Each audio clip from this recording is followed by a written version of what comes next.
Hello, Facebook, YouTube. Well, today is Yom Kippur, and I want to talk about this idea. Now watch this. I don't know. I might be picking back of my topic, but I want to help the church to understand something about God.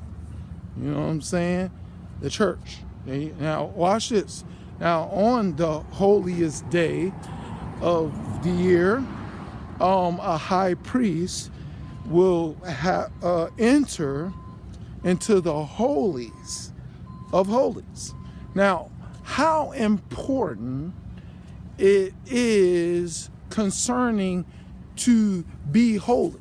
I mean, watch this. Do the church understand how important it is to be holy? Well, before I talk about, this high priest and the procedures that happens on Yom Kippur, here's the thing. Holiness and error does not mix, will never mix. Holiness and error and doing things contrary to the word of God doesn't mix. It doesn't mix. It's not supposed to mix. God has so many scriptures saying how much he's perfect in all his ways. God is perfect in all his ways. And that's the kind of God, if you want to get in a relationship with, is who you dealing with. Someone that is perfect, as what Chris Tomlin keeps singing, and good Father. He's perfect in all, not in some. We're somewhat perfect or something like that. Only probably in our own mind, but that's another message. But perfect in all his ways. Now, in the idea of this holiday is about an ideal that is talking that a high priest has to not sin. This high priest did not sin. You know what I'm saying? You enter into this place, you can't you can't commit a sin. You now watch this. The high priest gets in the Holy of Holies and he dances before the Lord, and he got the bells on. Now, those that know about this scenario, what happens why did this high priest got bells on in the Holies of Holies? Well, if you have sin in your heart and the bells stop ringing, that means that you're dead. You're dead. You're dead. And that's what and that's what the bells are for. To see if you ringing and God has accepted the whatever offering sacrifice unto you, you coming out is all good in the hood. But here's the thing.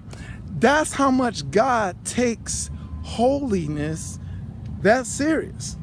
Yes, he takes holiness that serious. That's what Peter, encountered these people, told people to give it was giving a property to the, him and Ananias and Sapphira, they gave more likely half of their property. And all of a sudden, Peter asked Ananias first, and he said, yeah, we did. He dropped dead. And then Sapphira came and Peter asked her, and she said, yep, she dropped dead.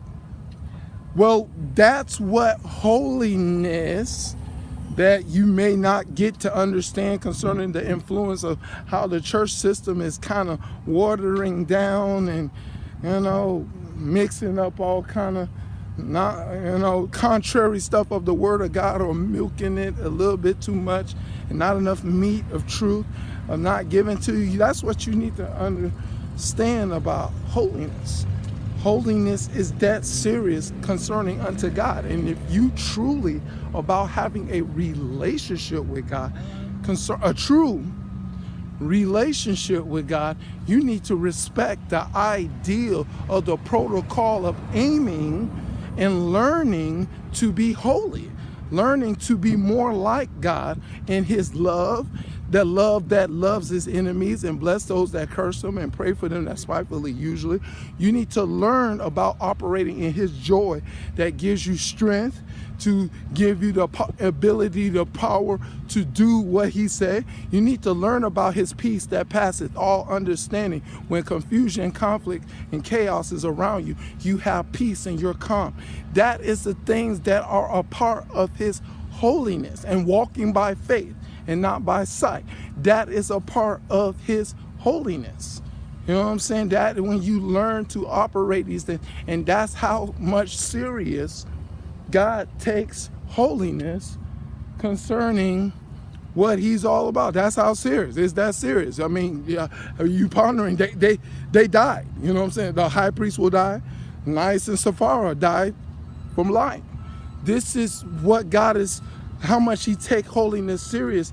Or do the church system fear the Lord? That's the problem. The fear the Lord problem that is really going on in this church system concerning the not following what the word of God says concerning the structure of the church, concerning one body, many members, unity of the spirit, unity of the faith. There's no fear of God going on. That's why the ideal of celebrating Yom Kippur, not entering the Christian's mindset. You know what I'm saying? They can't wait till Halloween. They can't wait till Thanksgiving. They can't wait till Christmas, And this spiritual immature system that you need to realize that is going on right now, that is not really sincerely following after God. Because if you following after God, you will be about everything that is about God, the things of God concerning this holy day of Yom Kippur, when this high priest gets in there in the holies of holiness. You know what I'm saying? Here's the atone of the sins of the people.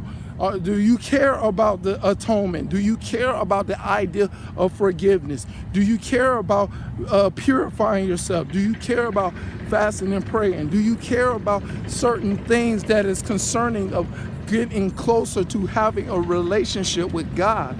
Is what this day is supposed to be all about. But I'm asking you as Christians that say that you are truly, genuinely want to have a true relationship with God. Do you care about your relationship with God concerning the things of God, to be about God, period, point blank? You know what I'm saying? Are you seeking and trying to find out how the day of Yom Kippur? Are you sincerely searching for God, or are you searching for whatever you can get out of God? You know what I'm saying? You know what I'm saying? That is, I don't like this. I call it sugar daddy church system that make God look like a sugar daddy and not a God that is your father, that gives you instructions, that corrects you to go his direction. You know what I'm saying? Is what the God that we must understand, our Father which art in heaven, hallowed be thy name, thy kingdom come, thy will be done on earth as it is in heaven. Give us this day